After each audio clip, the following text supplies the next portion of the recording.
Welcome to Rhythm of Reviews, where we dive into the rest of Rhythm of War, the fourth Stormlight archive novel. I'm Danielle with the 17th Shard.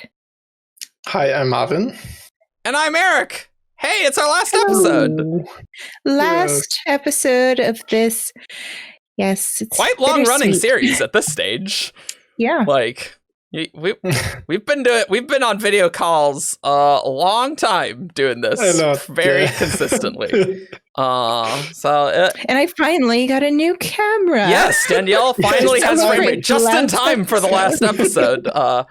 Yeah, it turns out shipping things was a little tricky in December. I know. But yeah, you freeze a lot less, so that's nice. Yeah. It's good. Just in time. Great. So what are we talking about today? Well, today we're going to be talking about, I guess, all of the extra plot lines that were going on in Rhythm of War. Yeah. By the way, there will be spoilers, obviously. Oh, yeah. Massive spoilers. big especially spoilers. in this one.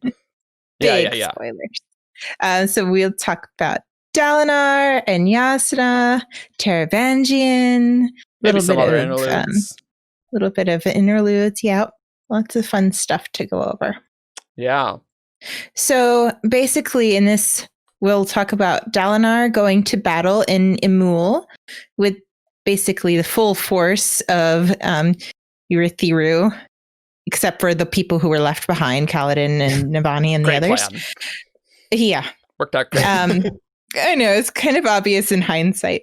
Anyways, Jasnah is dealing with her new duties as the Queen of Alethcar, and she's also formed a relationship with her wit.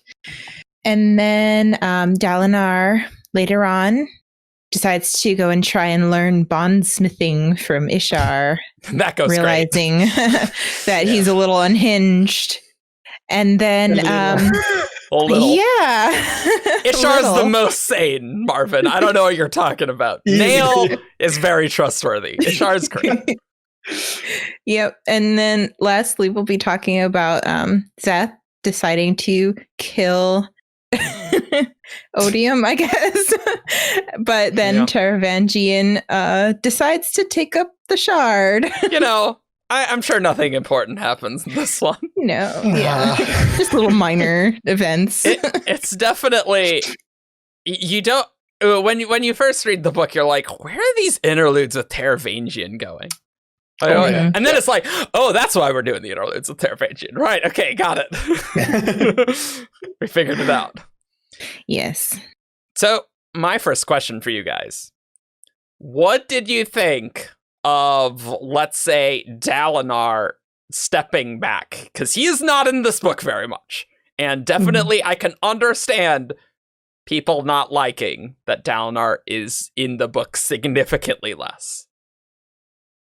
So for me, it was like perfectly fine. Like we had so much Dalinar and Oathbringer and so many powerful moments with him that I'd have felt, it would have felt weird if we had gotten as much again this book.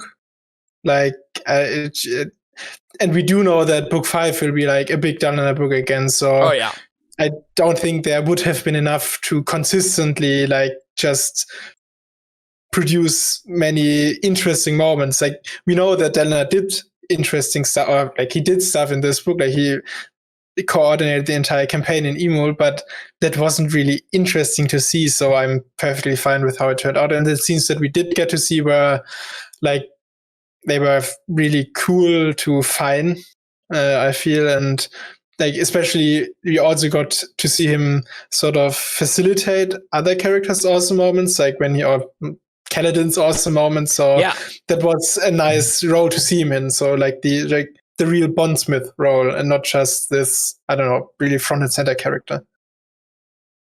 Yeah, I agree. It feels like this book was to get all the other characters caught up with Dalinar. Dalinar had huge events happen in last book. So if nobody else had a chance to get to that kind of level, then he would be overpowered and everybody else would be like, a little underpowered compared to him. Right. Yeah, like I know I've been chatting with Murphy Napier, who's great. Check out her channel. But she was like, because she didn't know that Brandon ahead of time said that Dalinar would be in the book less, she was just a little disappointed in that. I'm like, that's fair.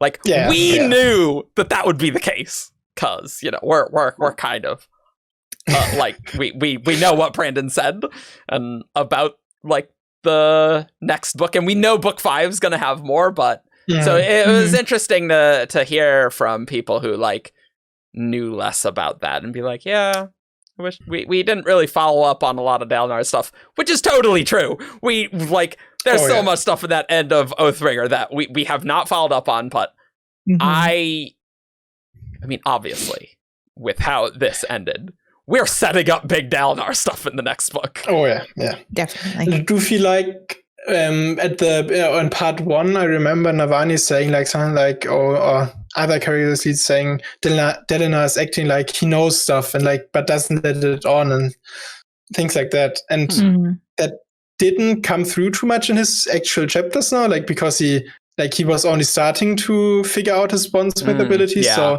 that felt a little weird in hindsight. But yeah, I mean, it was still like fine what we did get to see of him, and it was just like I remember that when I was summarizing the chapters yesterday, wasn't there something about like I think it's when they comment on there being 9 types of use, and Dalinar simply knew that or something like that. So that was a little weird in hindsight, but yeah, it's weird because like Dalinar can just talk to the Stormfather, and the Stormfather will have useful information to say generally when the Stormfather wishes to reveal it. But like it's kind of nice. For me, I'm definitely deep in Stormlight, and so I have long accepted the fact that you don't always get the character you want in the next book, and it's just like it's more than a single character. So I'm like, oh, Navani stuff, wow, done super great. I'm so glad we got all that, and now we have 2 bondsmiths. So like, I don't know, I think it's fine. So it kind of made sense that Words of Radiance, he's took a step back, he's taken a step back here. We're gonna get some awesome Dalinar stuff in book 5 though. Clearly, right? Clearly, yes. We have to. have to. Like we're probably gonna get a lot less Navani. Like we'll probably explore like how the relationship with the sibling went, but like if most of the book's just 10 days, she's not gonna be where the action is. Really. I mean, she's going to be busy turning the like tower into a spaceship, so she won't have Shut up, no. The main program. Get out. No. One thing I was a little disappointed with, though, is because most Dalinar's parts are about him wanting to learn more about his bondsmithing abilities. And I really don't feel like he did get a lot of growth in that area. Oh, yeah. He just like totally failed. He spoke with the Stormfather, and he really didn't learn anything. So it makes me wonder where he's going to be in the next book as far as that goes. Yeah, he did figure out that one ability where he can like see the connections of people. Oh, yeah. Which was a really great scene that like led him on this path. But, with Nail. That nail scene was incredible. Yeah, like what a great way to start. You're like, what's Dalinar doing? And then we get that scene. I'm like, wow, I'm into this. This is awesome. Get to see some Skybreaker action because there's not a lot of Skybreakers. It's like that scene. That's about it. Yep. I guess we're gonna get Skybreaker stuff in the next book too, right? I mean, it's a safe book to an extent. So like, and he goes on his crusade. So there just also has to be Skybreaker stuff going on with like Nail actually going. Like, what's Nail's relationship with? Like apparently Nail and Yesrian were enemies of some kind in the past. So what's going on there? Like, the way I read that scene was like Nail disagreed with something Yesrian did. And I feel like Yesrian, like, it felt like it was right before they became heralds. that Jezrien was like picking nail. And so like that's like first desolation. Humans have invaded Roshar time period. And so like there could have been like a schism between those two as to what the correct course was for humanity. And that like we wouldn't know like if Jezrien was like fighting with the humans, like who's fighting where is very unclear, but I can totally see like, you know what? We're going to do something different and you're clearly very honorable. And so it would, you know, be an honor to fight alongside you. And so it's like, that was so cool to see. Man, what a great scene. That was such a great chapter. And it kind of came out of the blue too. Yeah. So it was just very shocking to see like all of these things being revealed to Dalinar. Yeah, I was like, oh man, give me that. Oh, it's so good. But you know who else is so cool?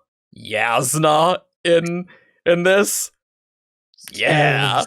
Yes. Badass Queen of Alethcar.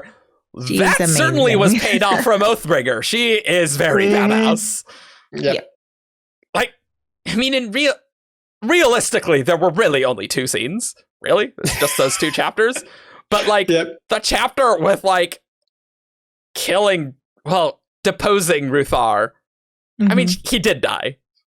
They just brought him back. He did technically die. He did die. It was just like, like reading that scene to me, it was so great because it's been so long since we've had Wit insult people, like in Way of Kings. And we've never really paid off the fact that if you kill Wit, you lose your title. Like that's, we've just always had that. And so we finally get someone trying to do that and completely failing because it's Hoyd, right? Like obviously that would be the case, but I just really liked those minor world elements coming up later. So that gives me a lot of hope that in book 5, like we might learn some Shattered Plane stuff, just like some stuff that we've had for a long time and it's actually paid off in a fun way. Yeah. And Jasnah in that scene just like going harsher with harsher. Yes. Yes. Firing him on and like really letting him loose. And it's like, I feel like it was really in character for her in that moment because she obviously has like there's something in her past that like touches on Amaram and probably like some experience with men in general. Probably some like she is sick of men treating her like just another woman and like so that really felt like okay that was really personal for her that she let Wit just like destroy Ruther there. So I felt a little uncomfortable reading it because when she was saying like harsher and stuff, it felt a little like kind of cringy to me. Like I was like, oh boy, what is she doing? But then using Wit as a weapon against the Ruthar, Queen's Wit. Yeah, right, exactly. I mean, it fit at the end and it worked out really well, like him dying and then Relis as his successor. Like that worked out really well. But as I was reading it, I was like, oh, what is she doing? Yeah, but she knew exactly what she was doing. Very calculated. Usual. Yeah, so calculated. Just like, Dalinar, I thought she told you about this. I'm sorry, Dalinar. She clearly would have done it anyway. Don't worry about it. Yeah. But I just love Wit's insults about like talking with his sons, and then Jasnah's just like, you've insulted me because you're implying that a queen should not care about her army. It's just it's so good. I love that scene. It's so cool. I don't know. Is there anything else that we want to talk about that scene? I don't know.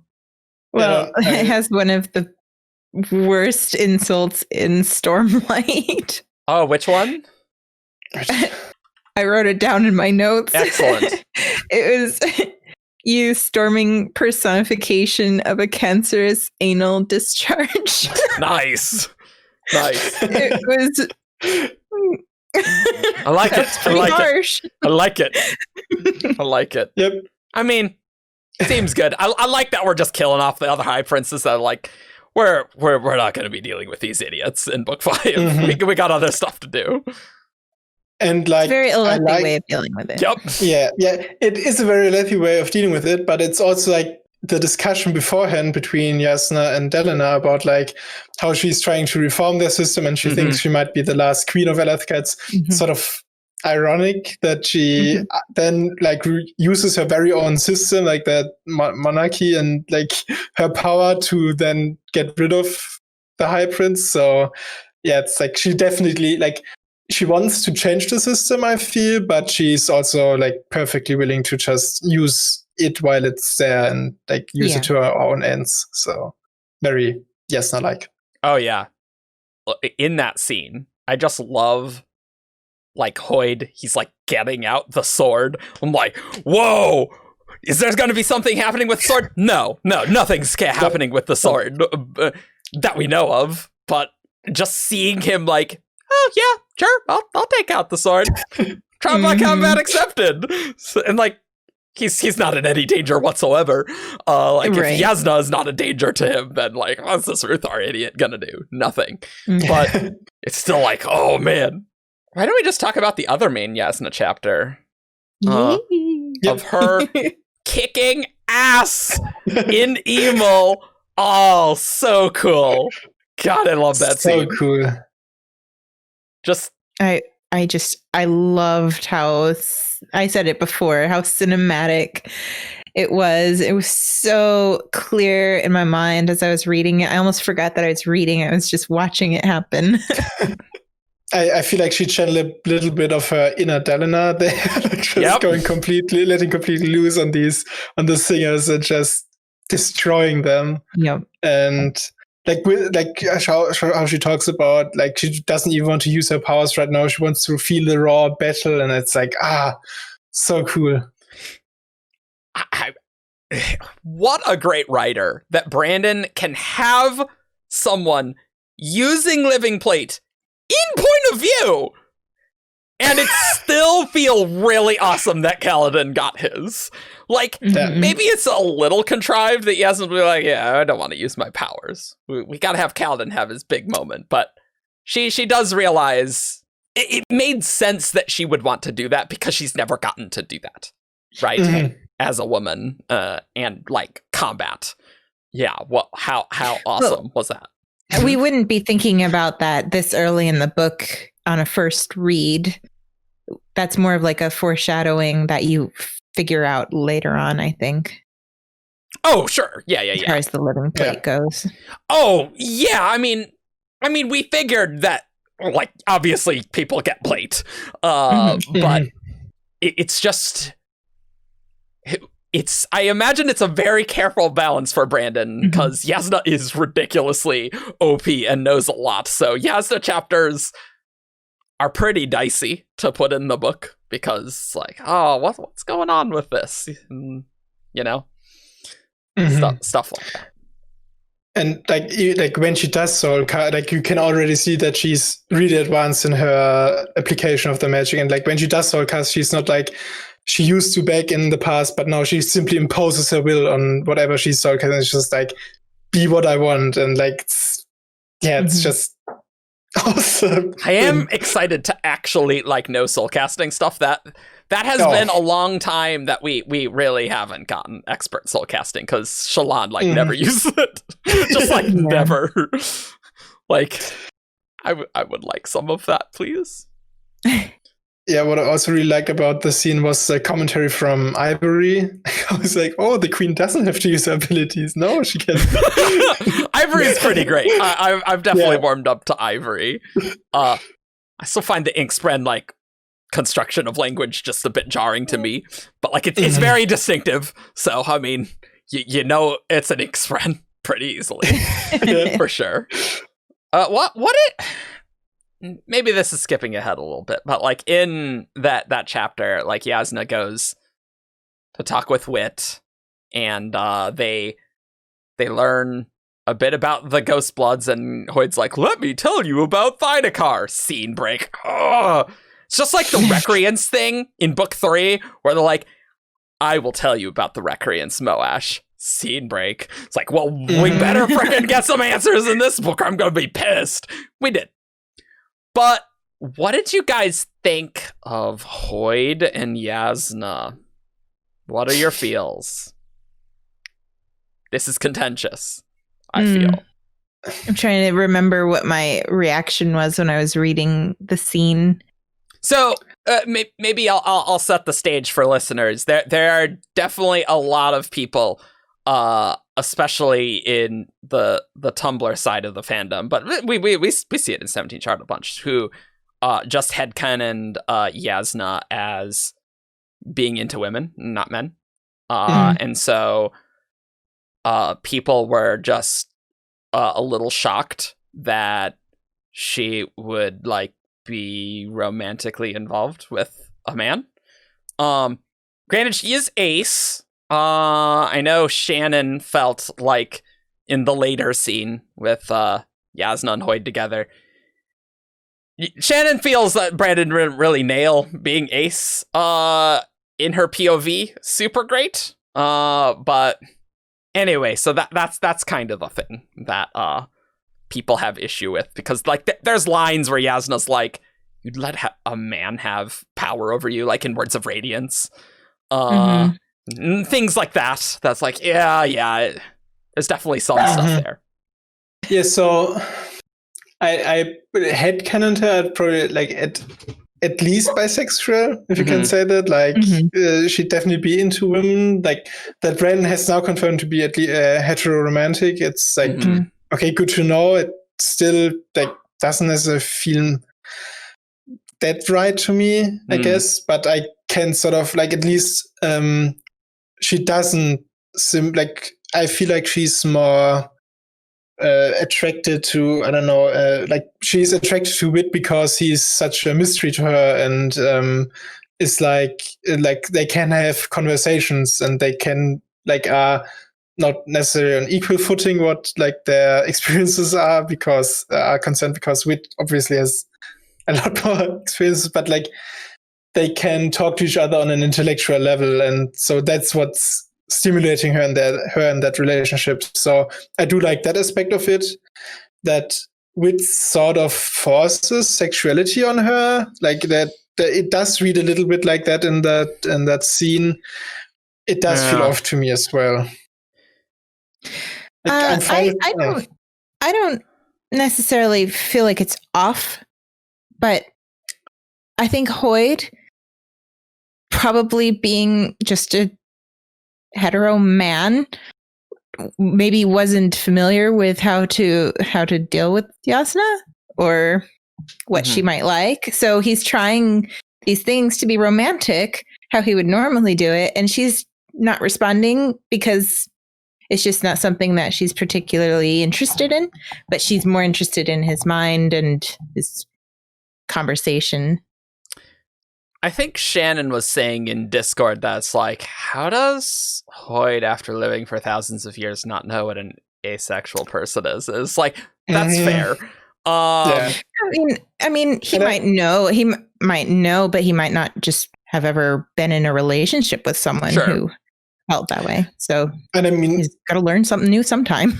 Yeah, I mean, an aspect of it simply is just that also Brandon, like, it's his first experience writing an ace person, so he did, like, it clearly shows that he does still have to learn some things, I feel. So maybe, like, he like we talked about last episode, that he still is waiting to write a homosexual main character and stuff like that. So maybe like he felt confident enough right now to write an ace person, but maybe he should have waited a little longer. Maybe he'd have been able to put it off better, but I mean, he can still improve on it later on. So yeah, I feel that plays into it. Like, it's not just inward. You could probably explain that Hoyt was ignorant of it, but that does feel a little lame with him being alive for so long. Yeah. So it's probably just like, it definitely is an out of world reason that it felt so awkward.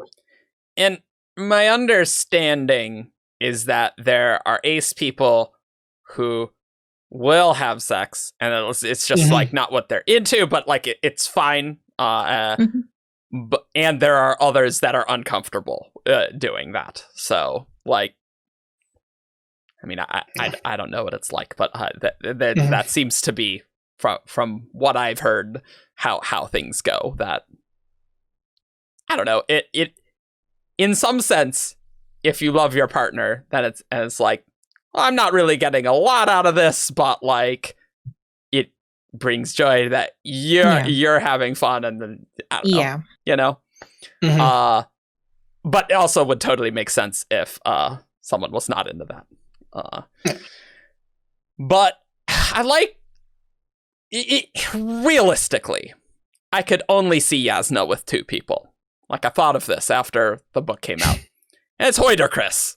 Like, let's be honest. These are the only people who can like really have a deep intellectual conversation with her, and she would probably love the amount of information. And I imagine Hoid likes being surprised by Jasnah because Jasnah also knows a lot, and like super Cosmere power couples does sound pretty cool.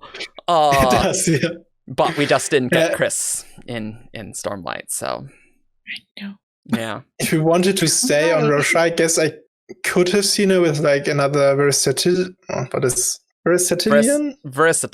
I think, yeah.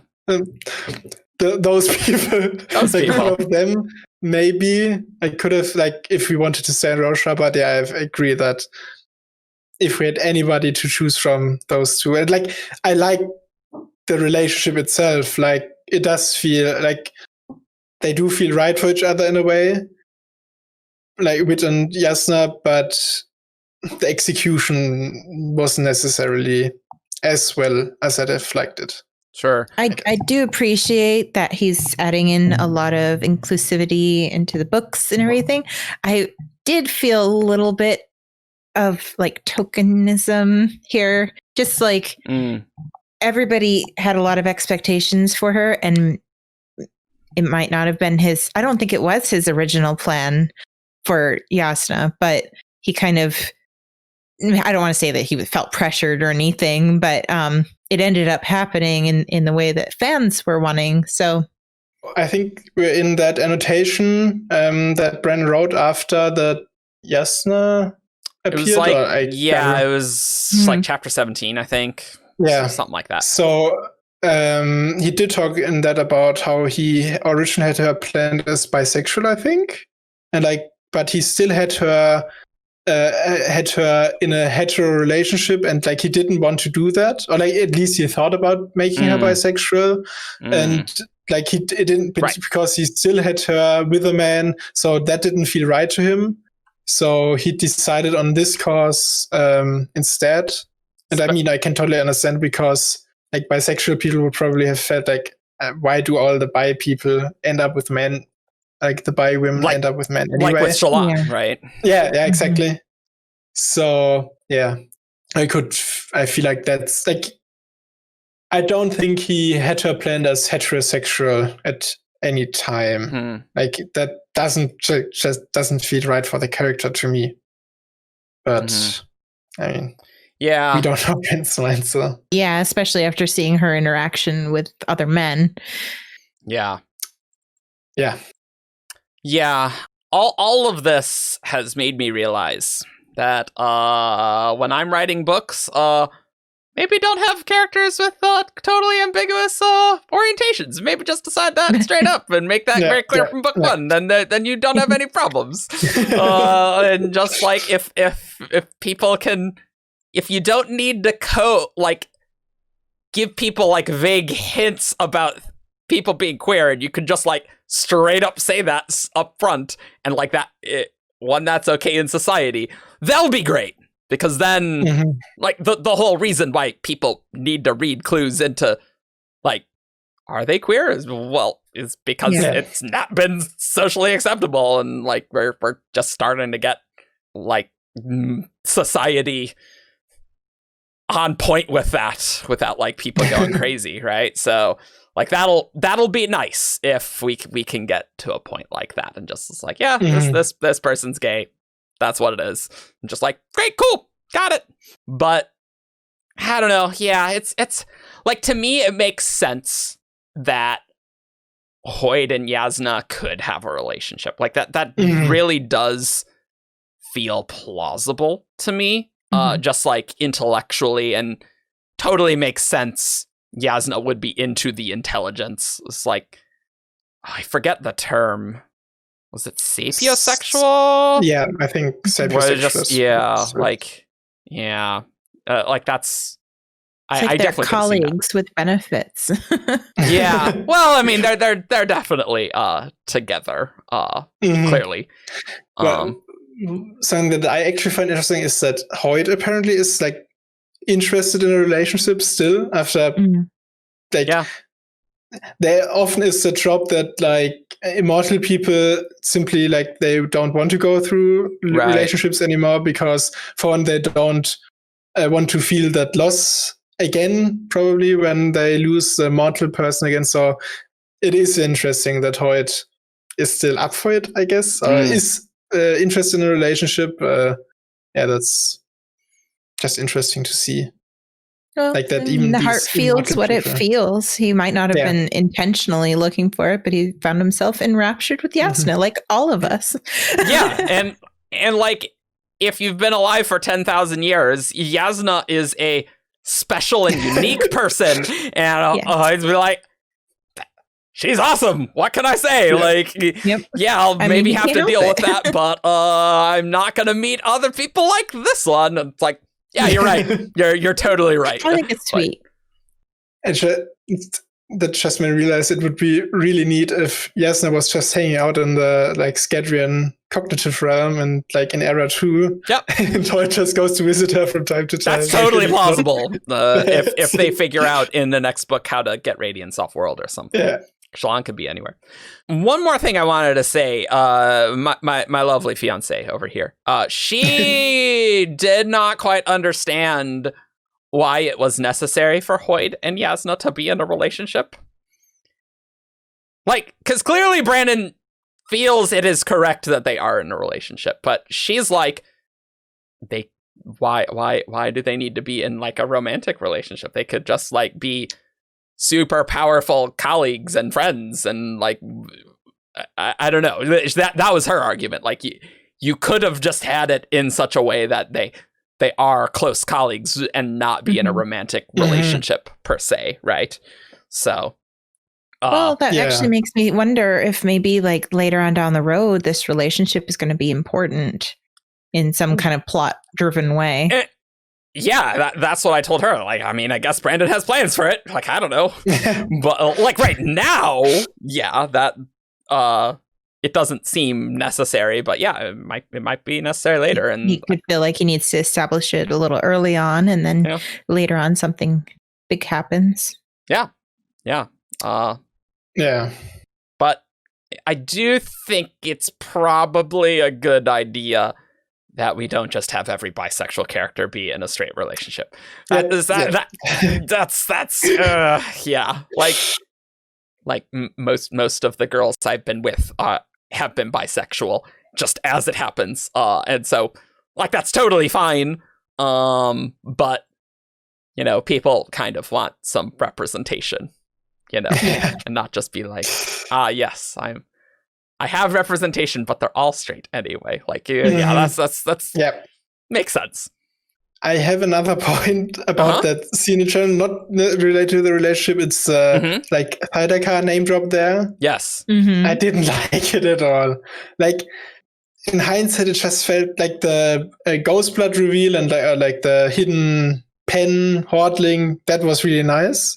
Yes. But Hoid telling her about Alethcar and that having basically no bearing on the story later on. Like we know that Jasnah knows it now, I guess, but she could have also learned it from Shallan later on. So it felt a little unnecessary, I guess. To me, at least.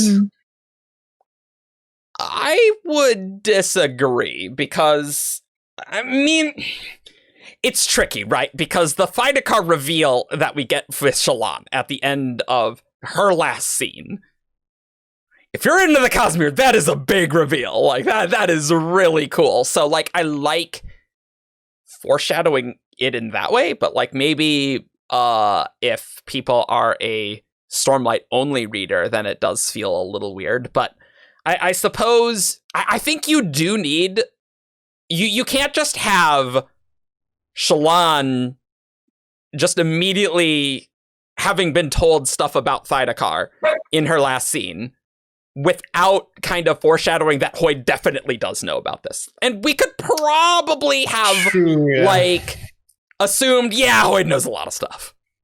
Yeah, I know. But like we're specifically saying this character definitely does know things, and then it is paid off because then we as the reader get to know more things because he tells Shallan about that. And that means Jasnah, Hoyd, and Shallan are all on the same page for us to fight Ghostbloods in book 5, I hope. I mean, maybe, I don't know.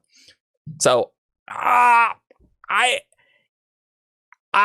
think there is a narrative purpose to it, but maybe if people are more a Stormlight only reader, then it would have just felt weird if we just like, Hoyd told me all about Thydacar, whereas this is like, Yeah, I don't have any particular preference about this name drop, but I did write in my notes about how it made me start thinking, they didn't originate on Roshar, and that's kind of in the back of my mind as we're going through the story. Yup. So, I didn't make a mention of it. So I agree that it definitely helped, like, foreshadow it.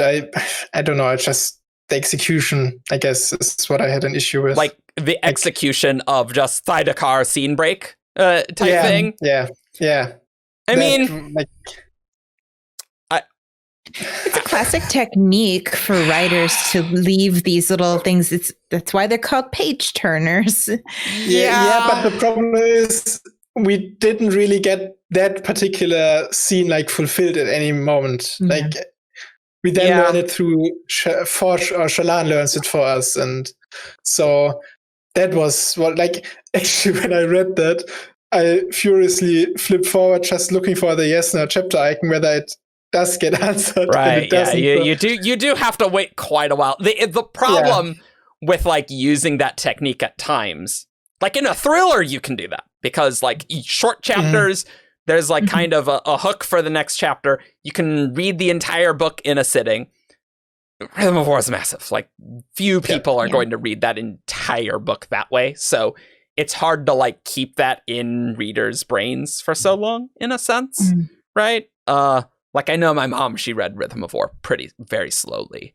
And so she had lots of questions for me at the end of it. I mean, Marvin, look, I have long said I have never liked in Way of Kings how the reveal about, whoa, the Voidbringers are the Parsh people, where we're like, where Jasnah says it, we get a scene break, and then we get another scene, then we come back, and Shallan's like, you're right, Jasnah. You're totally right. And it's like, wow, would have liked a little bit more there rather than just like, hope you guys caught the foreshadowing. Let's scene break, skip the explanation, and just be like, yeah, you're totally right, Jasnah. So, I don't know. I'm not going to fault you for another sort of reveal like that not quite working so well. Because that's kind of the issue with Jasnah. It'll be nice if she's like a main character, back half. Which, like the back half's Kaladin or something. I don't know.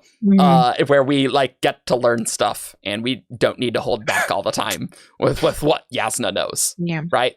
No, I can imagine like Hoyd is on schedule for Era 2 stuff. And so Jasnah has to take his job on Roshar and just drop all these weird laws things on the people of Roshar that you all learn from it. Yeah. Kind of fun.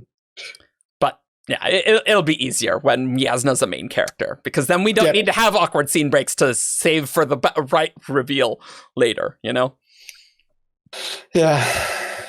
Maybe we should talk about Dalinar some more because we've just like, it's like, let's talk about Jasnah.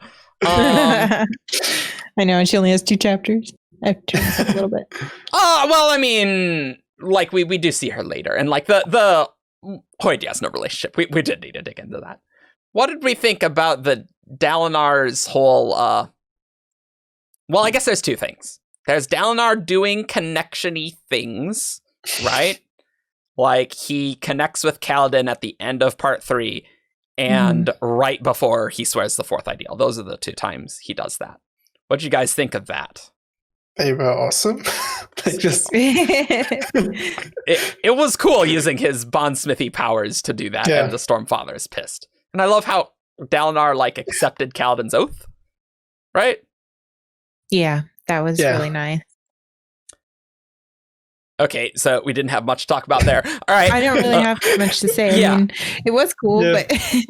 But what about subplot of going to Ishar? How about that? Why don't we talk about that?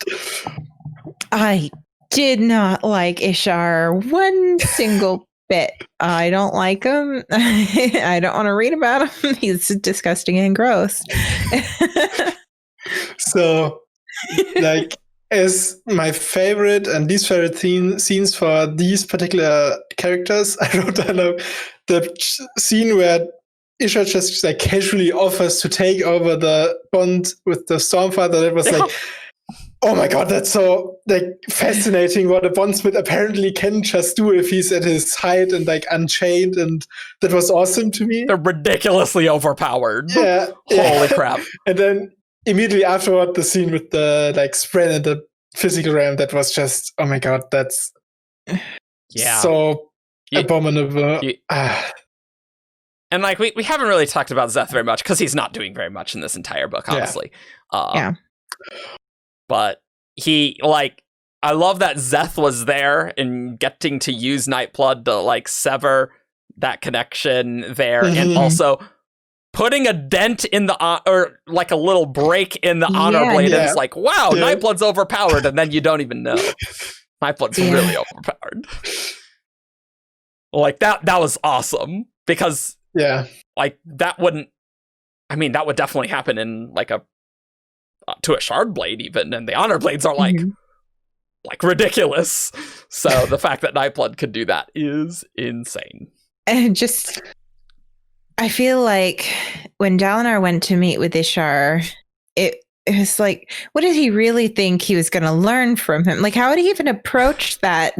I mean, just walk up to him and say, "Hey, teach me." It just didn't make sense. He was a very reasonable person in book 3. Didn't make any sense to me. He was incredibly reasonable in book 3, where Tezim sent a letter and was very stable, very, very stable. So I just don't understand. I actually feel that whole part I just didn't like. I don't know. Maybe I can even say I don't know why it was in this book. I guess just to set up for next book. But I guess, yeah. Yeah, exactly. I can understand why you don't like it, and I agree that it pretty much just was set up for one Dalinar or Szeth going to Shinovar and probably doing something with Ishar, so Dalinar can learn from him. However, that might work out in 10 days. I don't know. Yeah, I know. He went to learn his bondsmith thing and didn't learn anything, and now there's only 10 days before he has to do this whole challenge. Yeah, and I guess the spread in the physical realm also was important setup that for something. I don't know. Don't know what. Horror book, horror story level imagery for me, and I cringed reading that whole part. I really. I did not like that. I agree. It was very horrifying, and I loved it. It was great. I with that whole issue. Why is it in this book? I guess to give Dalinar something to do. But B, I don't know if this is a problem with Stormlight, but I can understand if someone felt it was an issue. In that Brandon knows what he wants to do in the next book, generally, right? And so he's all right, the next book's 10 days, so we got stuff to do here. And so, maybe in retrospect, it will all feel good, as in, the first 5 together. But, you're reading this book, it's this side quest, it's a little weird, because it doesn't have a lot to do with the other stuff. And, it's epic fantasy. You can have a wide scope, but I think people could have an issue with Stormlight in general in that Brandon knows his plot beats, and so he is going to not have the characters breathe as much as maybe they could or should, because he's like, no, I don't want to bloat the series. There's enough to do, right? Like we're gonna like you could have gotten more Shallan in this book, but he's just like, no, this is sufficient Shallan. The book's long enough. This is enough Dalinar. And we gotta set things up for the next book because we got tons to do there. And like because he's I wouldn't say that he's plot centric, but he has a very specific plot in mind, right? And so he's not gonna like add an additional book of characters exploring things more in depth, right? Like, I don't know. Does that make sense? What I'm saying? Yeah. He's like, he does want to finish it in 5 books, and he does. And we don't know what the end result is. Yeah. So right. So he's like, we don't see his brain working on the plot. Like, could you explore Amaram more in Oathbringer? I mean, like, I probably would have liked that. Could we have explored several things more? And it's just like, we have big ending, and then we're going to be done with this book, and then we're going to have a year jump, and then we're going to do other things. And so as a whole, it's like, well, I mean, wish we could have gotten more Kaladin and Shallan interaction or something like that, right? Yeah. Or like specific character moments. So I can understand if people read Stormlight and they're like, yeah, I wish there was more of this. And it's like, that's true. But then I'm like, the books are pretty long. Like I'm criticizing it for being like poorly written or anything. I guess maybe I either would have wanted a little bit more of the Ishar subplot, and maybe taken some away from maybe like Navani or something a little bit, just to make it feel a little bit more in ratio to each other. Because this is just such a small little scene or part. Dalinar going to visit him. I don't know. I just feel like maybe the ratio is off for me just a little bit. And I like you said, Eric, that these books already are pretty long. They're long. Like, yes. Like, like whenever I think about like, could you make them shorter? And I don't get at least like, because we talked about how they become even tighter as they go on, like more tightly plotted. So I don't come up with anything that you can cut, only with stuff that you can add on. Cut Aiden. There were some people in the comments who was like, I don't know what people don't like Aiden. I'm like, look, I just think another scene could have done more, okay? That's all I'm saying. Like, it's not that it's a bad look into a different viewpoint. I just wish we had a different viewpoint that did way more. Yeah. So like, I only come up with stuff that you could add on, and then it does come sort of like Brandon does sort of limit himself by saying, okay, I want to do this in this 10-book structure and want to finish the first half in 5 books. So first half, 5 books, obviously. But yeah. So it's a problem with the series, maybe, that he like imposes the structure on himself, but it's mostly fine to me. Like we don't lose anything. Or we do lose some stuff, but we at least get a lot of other stuff in return, I guess. I'm a plot guy, so like I don't need like a ton of characters. Just like I don't need chapters and chapters of characters interacting to really develop the relationship. Like I really like a focused main plot, so I really like it. But I can understand people being like, like Way of Kings. Kaladin got tons of time to breathe, right? And we got to learn all these people.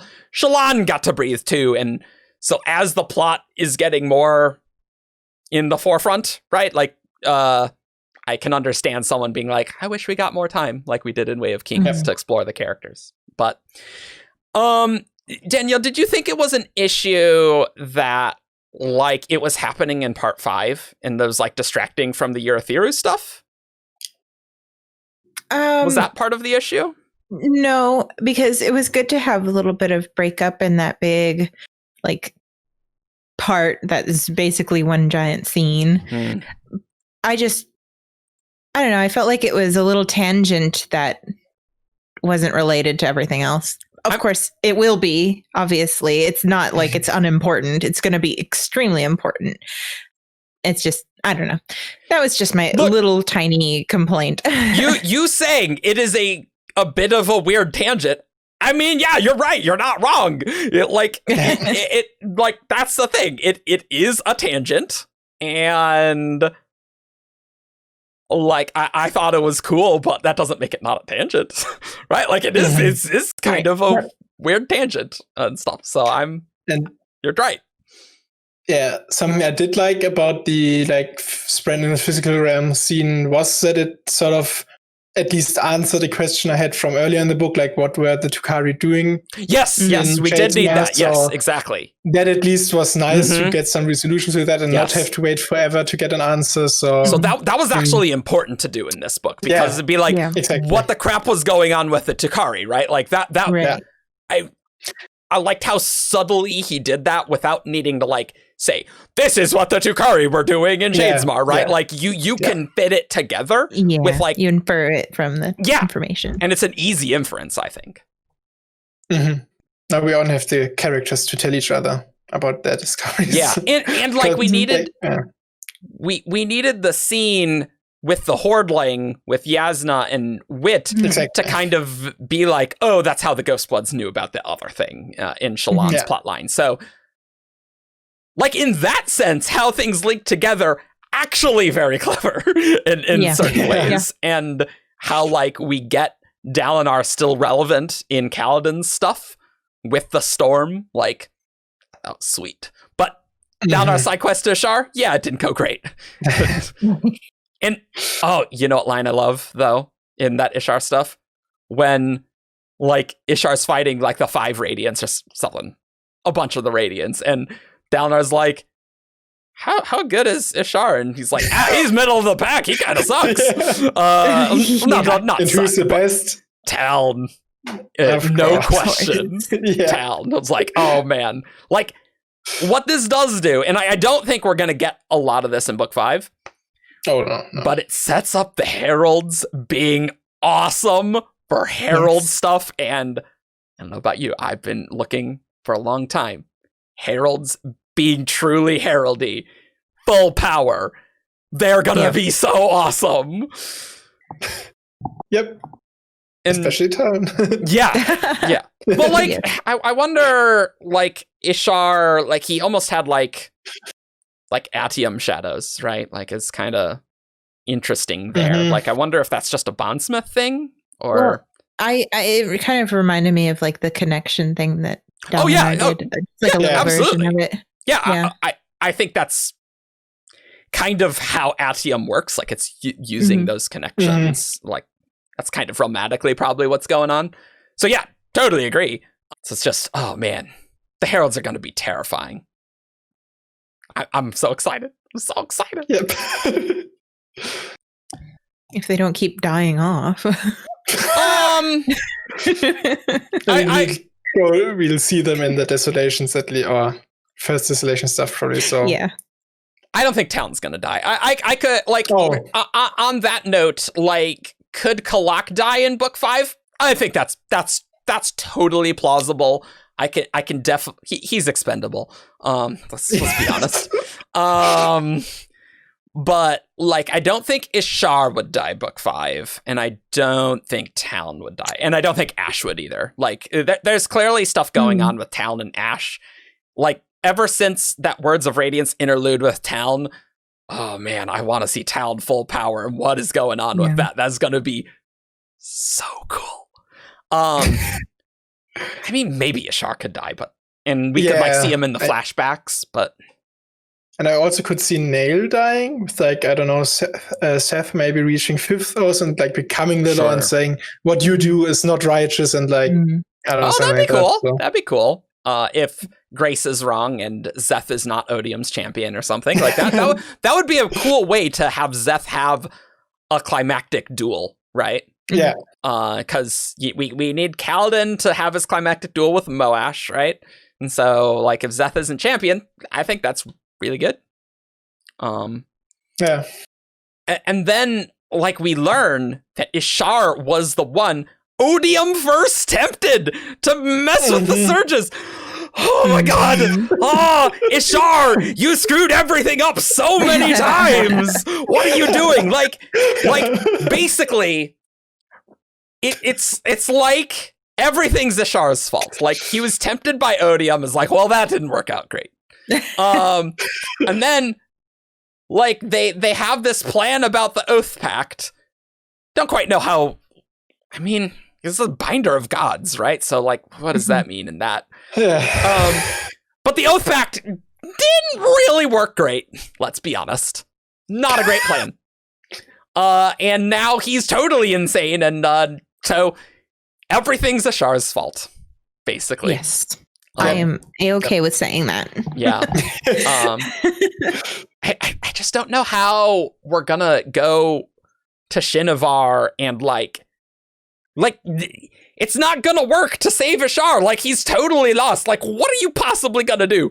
Like, if Dalinar couldn't do it, do you think Kaladin's gonna do better? I guess he has some therapy skills now, but like, come on. Just need someone to Ashar into therapy.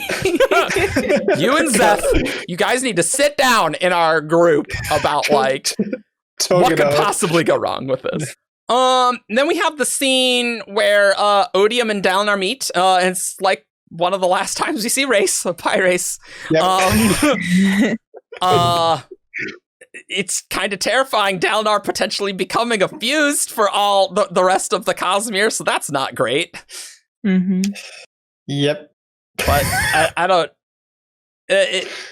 know if there's a lot to. I mean, there is a lot to pick at, but like, we'd really have to go line by line on each of the terms. And stuff. Yeah. So I don't know if that's maybe a main Shardcast, but that's definitely.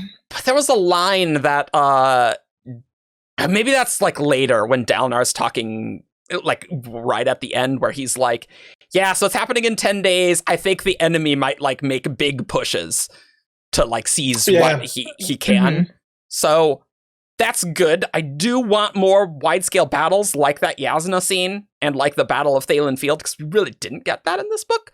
So I would really like that ramped up and be really awesome. Mm-hmm. So I guess there will be. Yep. So what do we want to talk about Taravangian? What he's been doing? Oh, I think little Taravangian. What?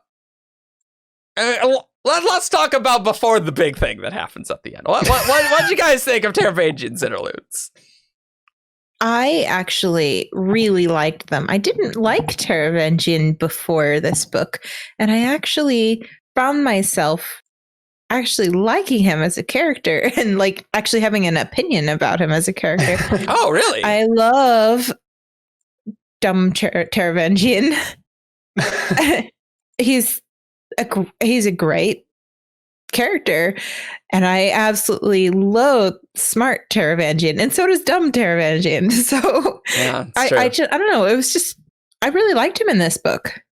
Yeah, so I think these might actually be my favorite through line sort of interludes. They're really good.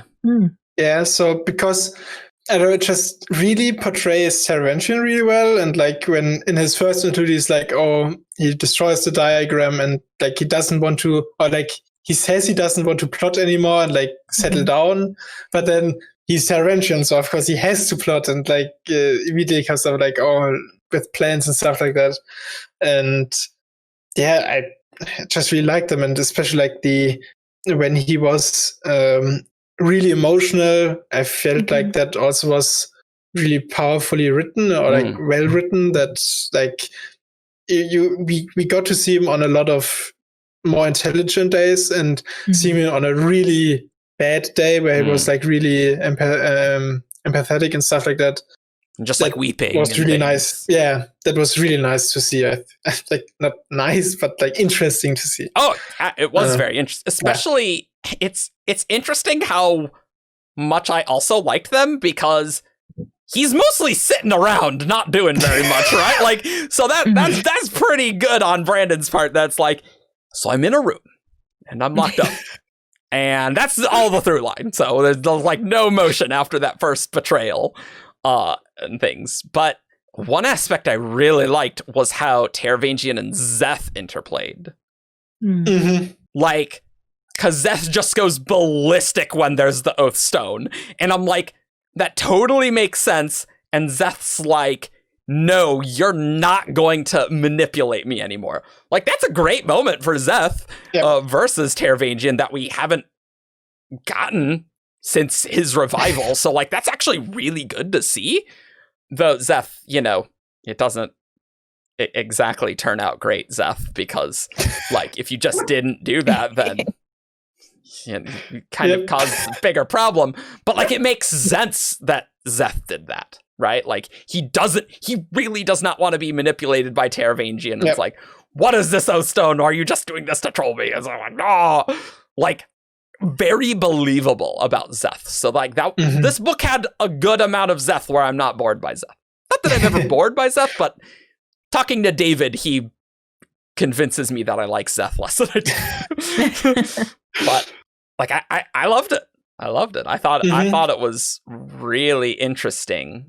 It was just interesting to see the subtle hints of getting Nightblood into place as to what Taravangian's doing and how, like, that was very cleverly done. And then you get emotional Taravangian and smart Taravangian all in one package, Danielle. Aren't you excited? Yep. Very. What could go wrong? He's gonna save the Cosmere. He'll save all of them. Nothing could go wrong. That's one thing that confuses me too. So Renarin shows up, and Renarin and Taravangian are talking.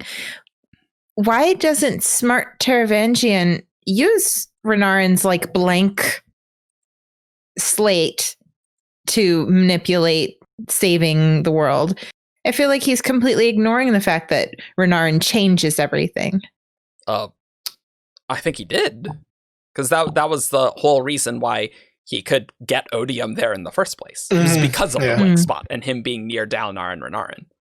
Because, like, if Odium, like, knew that that's what Taravangian was planning, like, that it just would never have worked. So I think he did do that.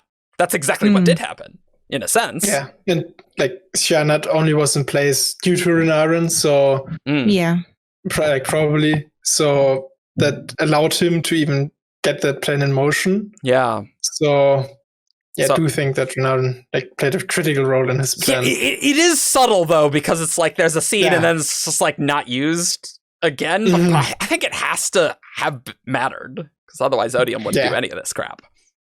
Yeah. I had thoughts about how smart Taravangian was talking.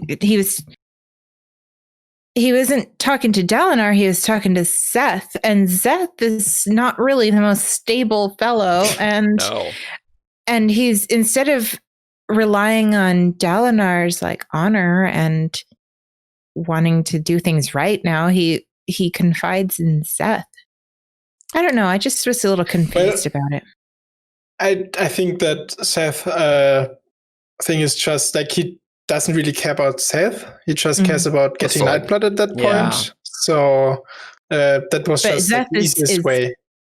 He's Dalinar's, like, right-hand man now. Like, if he told Dalinar, then Dalinar would be like, okay, Szeth, go do this. I don't know. That was just my confusion with this whole, these interludes, is why is he doing it in the way he's doing it? Okay, yeah, that's sure. That's fair, I think. I think it just maybe was like, he sort of relied on Szeth being this unhinged and, like, it's true. That was a critical component in the plan.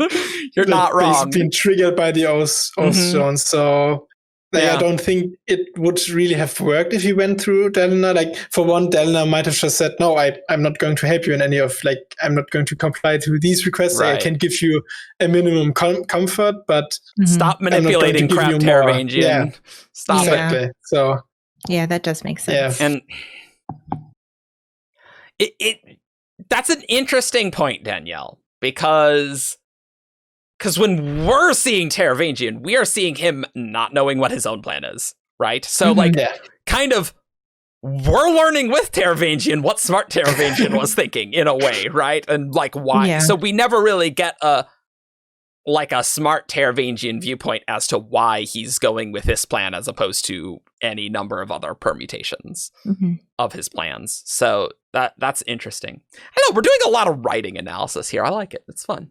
Yeah. We don't usually get to do this on Shortcast, so it's fun. Like, we talked about this on the actual Taravangian episode, that probably are like, because towards the end, the Taravangian increasingly seem to have emotional days rather than intelligent ones. So it's almost like it was part of Cultivation's plan in a way that at least it skewed more towards the emotional days, and so that also like enabled him to actually pick up the shot due to like the raw emotional state he was in.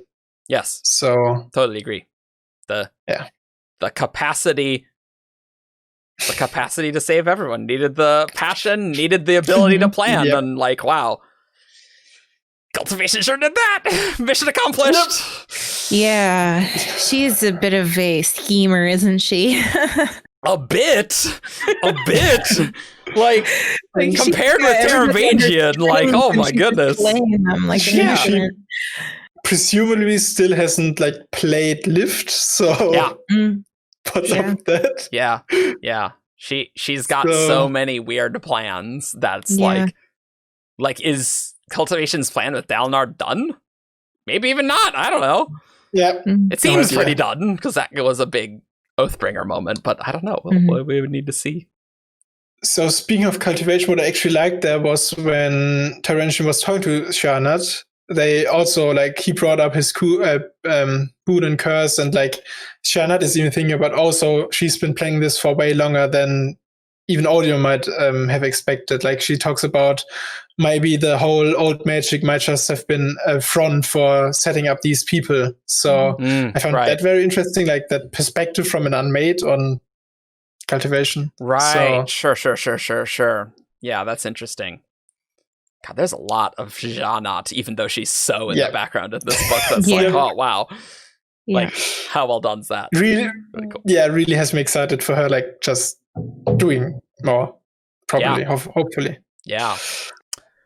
Do we know what her real goal is? Like, is she nefarious? Is she like trying to take over? Shanna. Okay. She seems pretty genuine, honestly. Like in her viewpoint, like she wants to enlighten Spren. It's very interesting, but it does seem genuine. Like I don't think Janna is gonna betray like her enlightened truth watchers. I don't think she'd ever do that, right? They're almost most like a neutral faction, almost. Like she doesn't really like. She does talk in her own interlude. She talks about like she can't do too much, otherwise Odium would limit her and stuff like that. So she sort of wants independence from Odium. But I don't like. Live her life. Yeah. And she also doesn't necessarily want to like help the Radiants as much. Like she just wants to do her own thing, I guess. Yeah. That's at least the impression I got.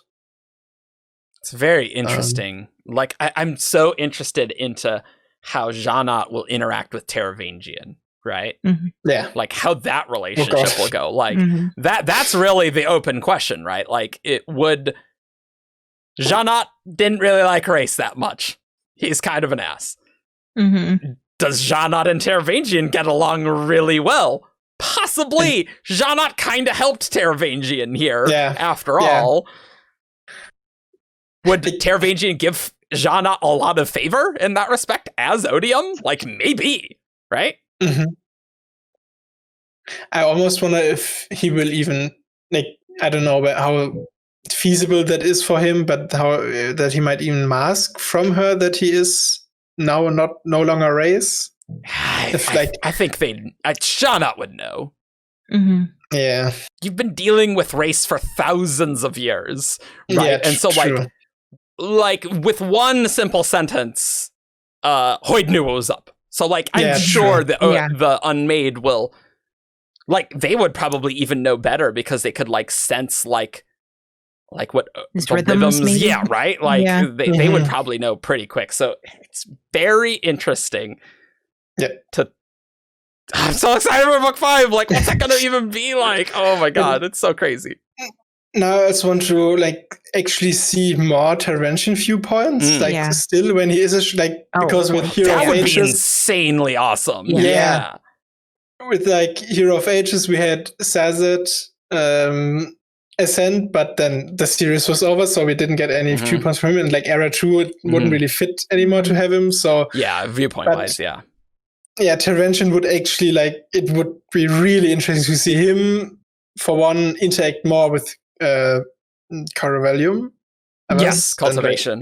Talk to her more, and just see his view on how over this relatively short time, how much he maybe changes. How quickly that transformation also happens. Yeah, I would really like to see the interaction between the shard and the shard holder and how that works, how they're affected by it.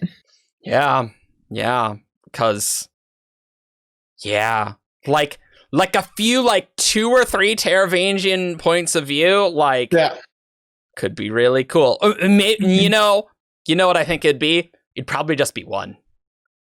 Because I don't think he'd be the interlude through line, but like one interlude in book 5 of Taravangian that's not too long, but like that gets across the different relationship with the fused and stuff. And because we know as readers, this is gonna go horrible, so it's not like it's a secret.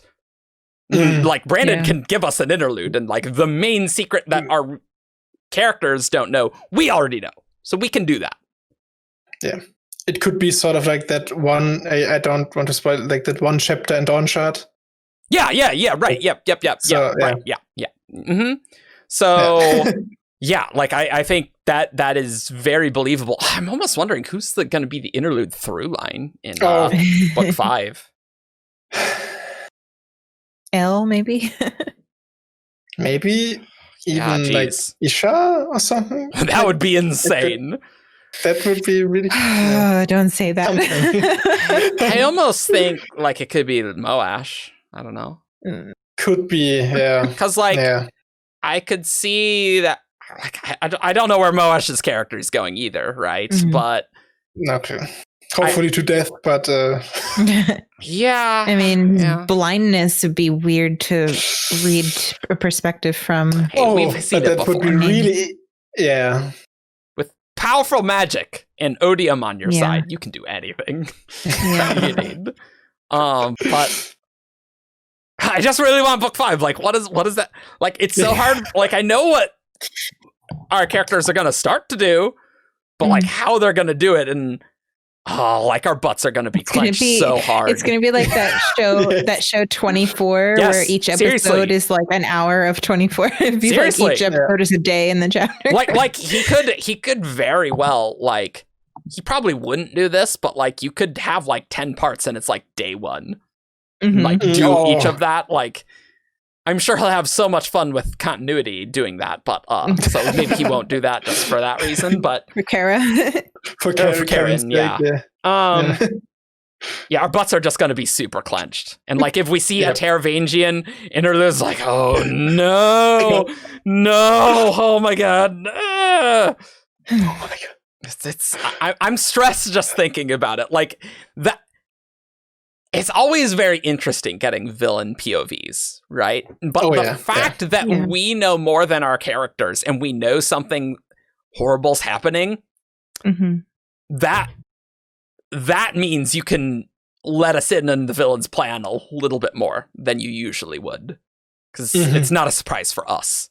And so then instead the surprise is, oh no, how's this train gonna wreck? I know it's gonna wreck. How though? Yikes. Yep. It's gonna be fun. I mean, it will be really cool. Let's be honest. It will be, yeah. So many people will die, I think. Yeah.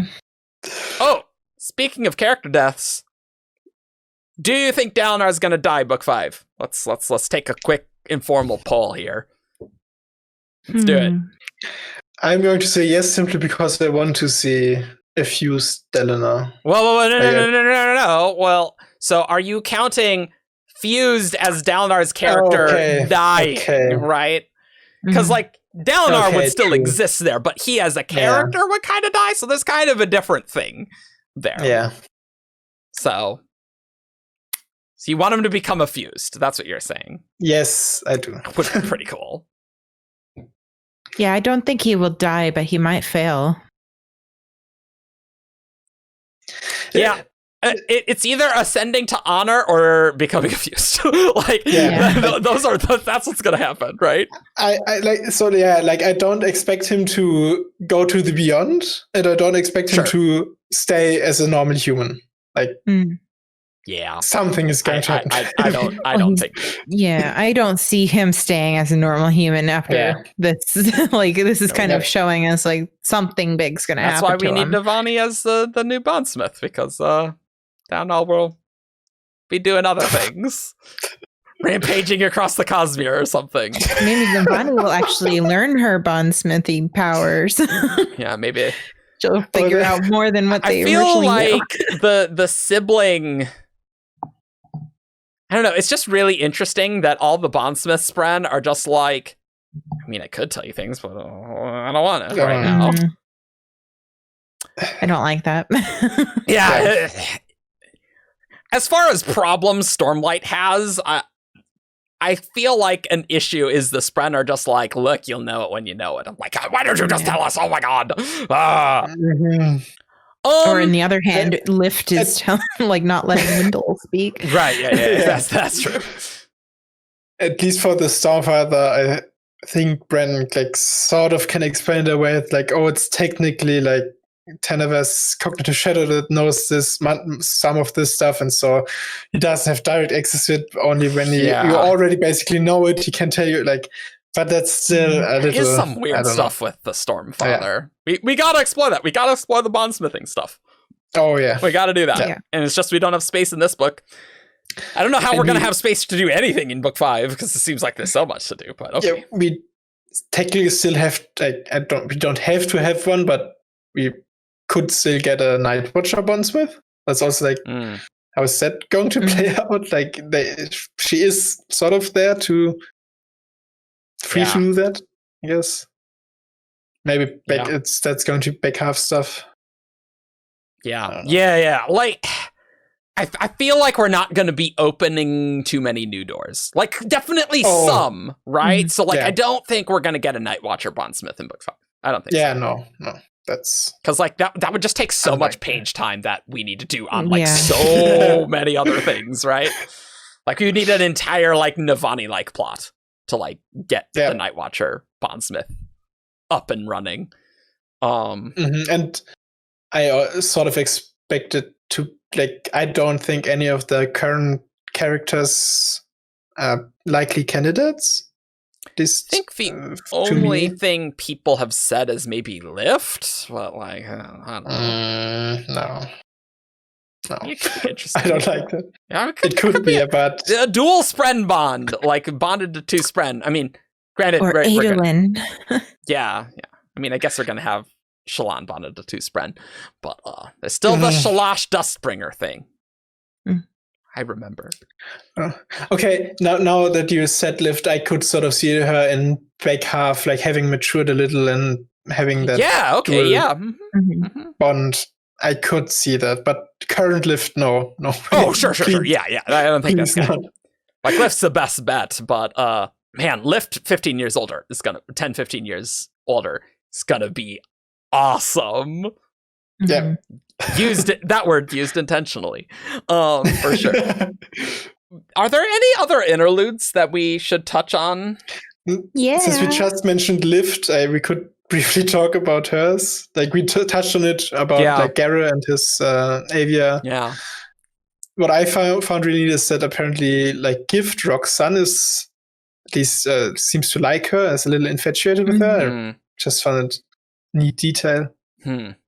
But I cannot keep Rock's kids straight except Corey. I'm gonna be perfectly honest. I do not know which one's which, who is which gender. I have no clue. Yeah. I wonder how the chickens are going to play into it. What are the AVR's abilities for Why did Brandon put 2 fair chemists in this book and another AVR? What is going on? How is that like? I don't know. What does Moraes get from his AVR? What's his AVR's name? I can't remember. Do we know? I don't know. I don't think we have a name. I thought we had a name when he was like showing him off, when he was like getting the mole or something. No. Maybe not. Oh, I don't remember. I don't think so. But either way, what does he do for him? Yeah, that's true. He did display life sense. I think some people suggest that it might be just like the AVR ability, but it could simply also just be breath that he holds. So yeah. There's so many moving pieces that I'm like, I don't know how this is going to be relevant to anything ever. Like, I don't know.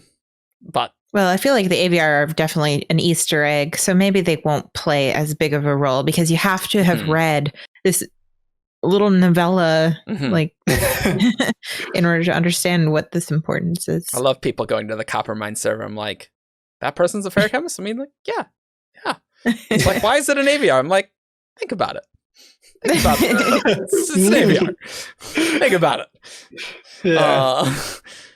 It's just amusing that how the difference that things can be, because we tend to pick apart every little aspect, right? Yep. I like Chiri's interlude. Like I was wondering how Brandon was going to deal with the Dawn Shard stuff, and the Chiri, just like, because it tells you nothing other than that. Chiri's is intelligent and name dropping Dawn Shard. That's about it. Yep. But it's great. I like it. Like, I really like the interlude. Like when Brandon said that we'll have a Risen interlude, but it'll be different from the others, we were thinking like, is it going to be from one of the Sleepless, from a Sleepless perspective, something like that? That would have been kind of cool. I want a Sleepless interlude in book 5. That'd be sweet. Oh.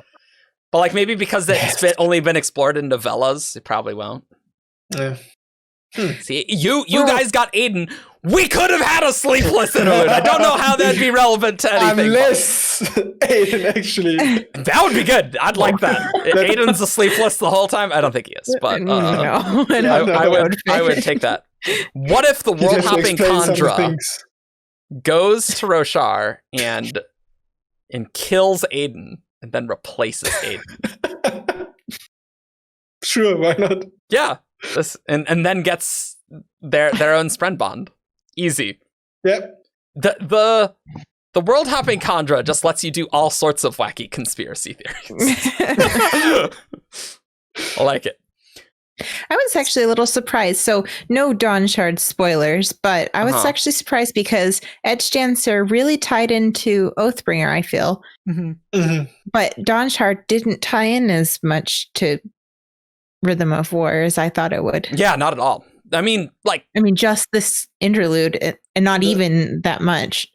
The few references we got, like with stuff that happened on Amia, but I actually kind of prefer this way, I think, because I think so too. Like some people don't, like they won't know about the novellas, or they simply aren't as interested in reading them, or waiting for the print copy or something, or the stuff like that. Yeah, so it's good that you can read. Like for Oathbringer, you didn't need Edgedancer. Like it was good to have it, but you didn't absolutely need it. And definitely provided a lot of context for scenes, because if I hadn't read Edgedancer before then, I would have been very confused about some of this. So I actually prefer Dawn Shard to not be as connected to Rhythm of War for that reason. Like you can read Rhythm of War confidently without like having read Dawn Shard. So it's nice that like you like get that there is something there, but like you don't need to read Dawn Shard first. I absolutely do not think you do. You're not going to be spoiled for either of them, really. And it just makes me think, like, how's Horneater going to connect? Like that's going to be a total side quest, like maybe even more so. Like how are they even going to like get word back to in the 10 days. Like, probably not, right? Like that's gonna be like a total other side quest that's just like exploring different characters that aren't going to be in the book. What if it was happening like during the siege? Like, is that actually happening during Rhythm of War? Guess that's true. Yeah, it probably would. Like after Rock shows up there, and I like we did get a tease in Rhythm of War that there's an entire clan of Horn Eaters apparently in the cognitive realm. So I want to see that explored. Yeah. So Weren't that I feel like Horn Eater could serve. Yes. That too. Yeah. So I could see that serving really well to explore that a little more. Like, actually, I don't know, half of the Horn Eater culture actually is happening in the cognitive realm or something weird, like crazy like that. It's pretty crazy. It's pretty crazy. Yeah, see, that's why everyone else is airsick, because in the cognitive realm you just magically get there. Easy. Yeah, very interesting. But I think probably Horn Eater is going to be even more disconnected, which I'm cool with. That's like, other characters left. If you want to know what happened, read this thing. Cool. Yeah. It sort of provides an outlet for Brent to sort of, as we talked earlier about these, like we would have liked to know more about Emerim or whatever. Right. It's for these characters, at least, it's a good vent for him sort of to get these stories out there. Right. Because Brent does want to tell these stories. It's just like you can tell when he talks about them, it's just he does have to find a place for them, and the novellas are a pretty good spot. Yeah, because there's a lot of characters. So like intentionally being like, Rock is going away now. It's like, okay, well, this is a novella setup. I know what's going on here. So that's fine. Cool. Well, this is our last episode. Do you have any final Rhythm of War thoughts? Do any of your Rhythm of War opinions change since we did this? I don't know. Final thoughts, some wrap up stuff. I don't know. I don't remember how I ranked Rhythm of War. I think it was pretty high up there. But I think I had some caveats that made Oathbringer my favorite. But I think after these episodes, I kind of have to revise and say Rhythm of War is my actual favorite. Like just all the discussion and talking. Like I missed some details while reading, and now I've noticed some action that like these little touches just put it over the edge for me, I think. So yeah. Well, I'm very new to doing these videos and things, and reading Rhythm of War in this way, very analytically, and discussing it with people who know more than me was very, very fun and enlightening. And I think that that's a big reason why Rhythm of War was my favorite. And I would be very interested in going back and doing a reread with the same level of like analytical, like note taking as what I did with Rhythm of War, to see how my opinions change of those books. But I really do appreciate the chance to do this with you guys. I love it. And I look forward to it every week. So it's your favorite, both of you, Rhythm of War. Yeah, I think so. I don't know if it is for me, but certainly it really goes to show the books are very well done in that you can read things much more casually, but if you want to dig in, there is a lot of depth on like a reread and stuff. Yeah. And you can get more out of it. I just like the ending of Oathbringer so much. Like I want like I don't want to hype myself. So like it's just like that highest high that I can get with Dalinar swearing his ideal. Like it's so awesome. But there's tons of awesome in this book. Like I really liked it, and there's a lot that is cool to pick apart. So it's nice to blab. I like being on these and actually getting to talk. That's nice. As opposed to in the summer where I didn't. I'm just like, I'm here. How's it going? It was and nice. I've relinquished your hosting duties. Hey, it's not so bad. It's not so bad. But yeah, having done over 130 of Shardcasts, it's like, all right, well, let's go this way. Pause in. There's a pause. All right, that means it's time for us to talk about something else. It's like no pauses. Let's go. But no, it's fun. It's fun. Definitely looking forward to hopefully doing these again. Yeah. Next book. Yeah. Because I mean, they're clearly going to do the same long preview thing because they clearly like the hype that it generates. Does generate a lot of hype. I don't think I would like to read a book that way personally. Me, like that's one chapter at a time. I'm a binge reader. I want to read and I want to not do anything else, and I want to read all of it. So I think for Oathbringer and Rhythm of War, it was okay to read them this way. I don't think it would work for every book. Yeah. Like with Oathbringer, you had this or something. Yeah, like for one, like the structure itself doesn't lend itself well to it because they are not divided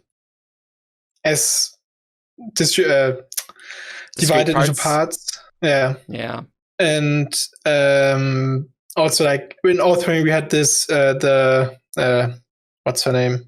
Ritual Fear climax at the end of part 1, right? So yeah, that was pretty. That in itself was pretty great, and like it had the hype turn to 11 for the book. Really so cool. Yeah, that was really great. And I was felt like all this, like part 1 of Rhythm of War really felt like as this climax to the in-between book, and so it also was okay to read in this manner. Yeah, but I couldn't have stood like reading, I don't know, part 2 or whatever in this manner. Like that would not have worked. Yeah. Oh, so no way.